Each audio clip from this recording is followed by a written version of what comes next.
గతంలో మా ప్రభుత్వ హయాంలో ఒకసారి పాలనను గుర్తు తెచ్చుకుంటే ఇలాంటి పరిస్థితులు ఇలాంటి సందర్భాలలో వైఎస్ఆర్సీపీ ప్రభుత్వ హయాంలో గతంలో అప్పట్లో అరటి చీనీ రైతుల కోసం ఏకంగా ప్రత్యేక రైళ్లు నడిపాం.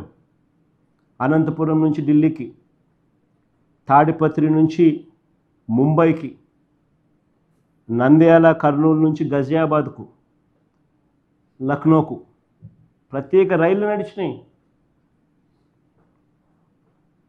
దీనివల్ల రైతులకు దళారీ బెడద తప్పింది. రవాణా ఖర్చు దాదాపు 40% తగ్గింది. ఎక్స్పోర్ట్స్ సైతం పెద్ద ఎత్తున అవైలబిలిటీ లేకొచ్చింది. మా ప్రభుత్వం రాకమునుపు అరటి ఎక్స్పోర్ట్స్ 23,000 టన్స్ ఉంటే మా ప్రభుత్వం 23-24కి వచ్చేసరికి 3 లక్షల టన్నుల ఎక్స్పోర్ట్స్ అరటి.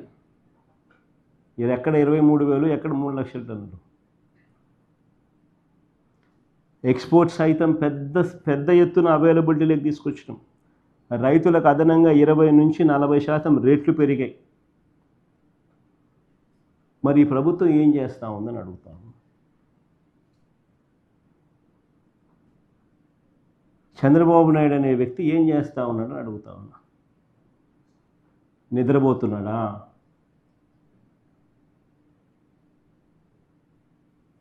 చంద్రబాబు నాయుడు గారిని గట్టిగా అడుగుతా ఉన్నా, నిన్ను ముఖ్యమంత్రిగా చేసింది ఎందుకు అని. గాడిదలు గాయడానికా నిన్ను ముఖ్యమంత్రిగా చేసింది అని అడుగుతా ఉన్నా.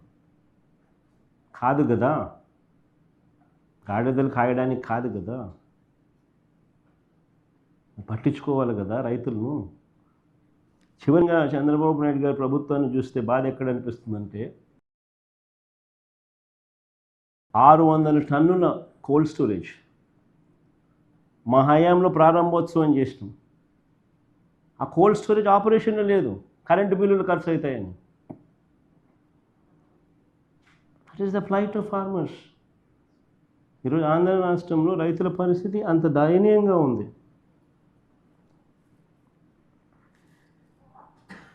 ఒకవైపున రైతుల పరిస్థితి ఇంత దయనీయంగా ఉంది. రైతులకు ఇచ్చిన హామీలు మోసంగా తేలుతూ ఉన్నాయి. ఇంతకుముందు లాస్ట్ ప్రెస్ కాన్ఫరెన్స్లో, ప్రెస్ మీట్లో నేను చంద్రబాబు నాయుడు రైతుల కోసం ఏం అన్న మాటలు ప్లే చేసి చూపించిన, నాశనం చేసి ప్లే చేసి చూపించిన, మీ అందరి సమక్షంలోనే జరిగింది. పిఎం కిసాన్ కాక అన్నదాత సుఖీ బాబా 20,000 ఇస్తానన్న మాటలు ప్లే చేసి చూపించిన ఇక్కడ ఇదే టీవీలోనే. మళ్ళా ప్లే చేస్తే రిపీట్ అవుతుంది కాబట్టి ఐఎమ్ స్పేరింగ్ దట్ గెస్చర్.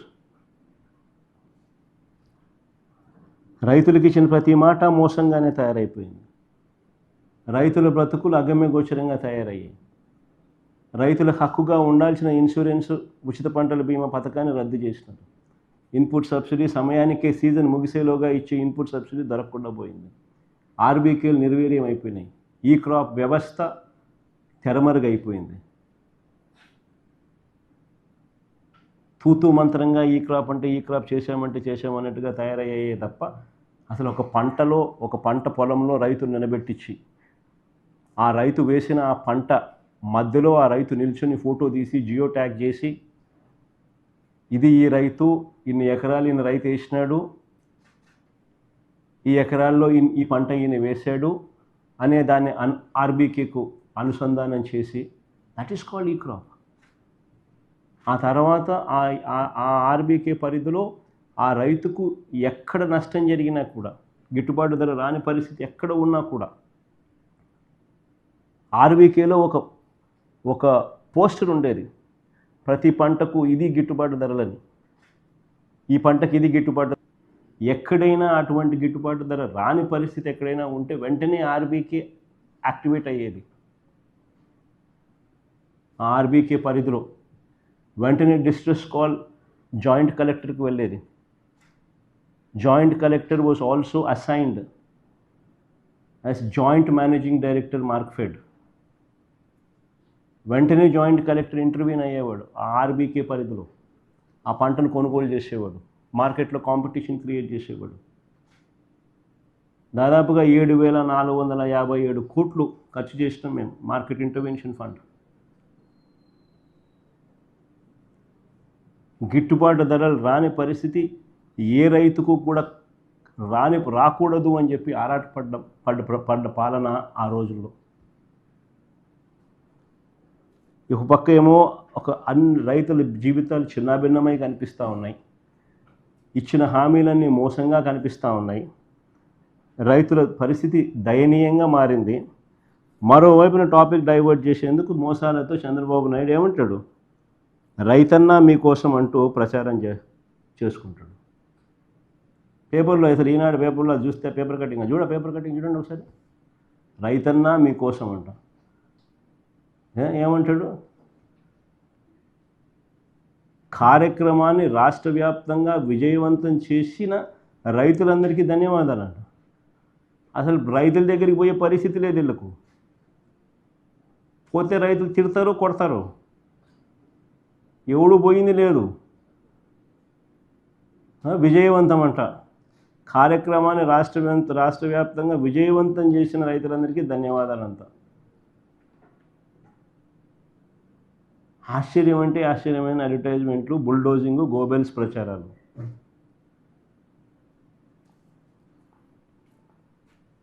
అసలు చంద్రబాబు నాయుడు అనే వ్యక్తి రైతుల కోసం కనీసం ఏనాడన్నా నిలబడ్డాడా అని అడుగుతాను.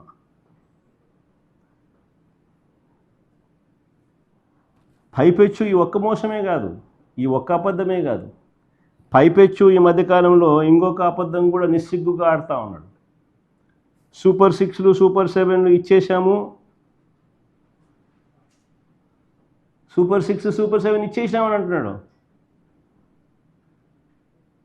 అది అడ్వర్టైజ్మెంట్ ఫస్ట్ వేయమ్మా, సూపర్ 6 సూపర్ 7 అడ్వర్టైజ్మెంట్ కాదు. సూపర్ 6లు సూపర్ 7 అడ్వర్టైజ్మెంట్లు అది కూడా ఇచ్చేసేమని. సూపర్ 6 సూపర్ 7 అడ్వర్టైజ్మెంట్లు కూడా ఇచ్చేసినామని చెప్పి రాస్తున్నాడు.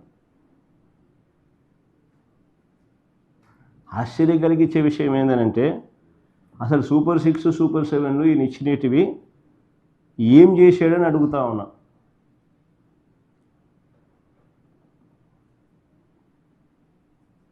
ఇది అప్పట్లో ఇచ్చిన అడ్వర్టైజ్మెంట్ మా, ఇది ఇప్పుడు మొన్న అయిపోయింది అని సంతోషంగా ఇచ్చిన అడ్వర్టైజ్మెంట్ నేను చెప్తున్నాను.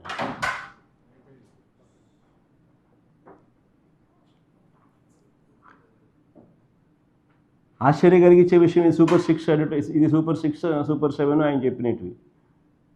ఇందులో ఒకసారి గమనిస్తే సూపర్ 6 సూపర్ హిట్ ఇది ఇచ్చిన అడ్వర్టైజ్మెంట్ ఈ మధ్యకాలం.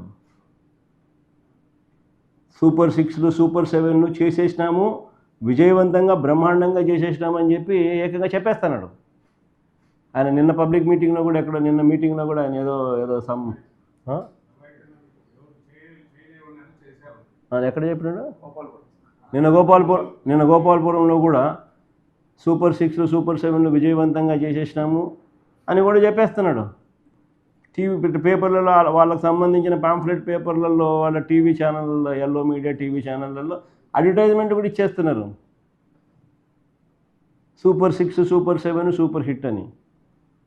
నిజంగా గోబెల్స్ అంటే దీనికి గోబెల్స్ అసలు ఎక్కడో పోవాలి. అసలు వీళ్ళ దగ్గర నుంచి గోబెల్స్ నేర్చుకోవాలి. గోబెల్స్ అనే వ్యక్తి హిట్లర్ టైంలో కమ్యూనికేషన్ మినిస్టర్. ఆయన పేరు చెప్తారు కానీ వాస్తవం ఏంటంటే చంద్రబాబు నాయుడు పేరు చెప్పాలా. ఈయన చంద్రబాబు నాయుడు గోబెల్స్కి టీచర్, మెంటార్. సూపర్ 6 సూపర్ 7 అట్లా అడ్వర్టైజ్మెంట్ ఇస్తున్నాడు, వాళ్ళ టీవీలో ఊదరగొడుతున్నారు, వాళ్ళ పార్టీకి సంబంధించిన వాళ్ళతో చెప్పించేసేస్తారు. మళ్ళీ వాళ్ళకి సంబంధించిన ఎల్లో మీడియాలో టీవీ డిబేట్లు పెట్టి కూడా అయిపోయిందని వేస్తున్నారు.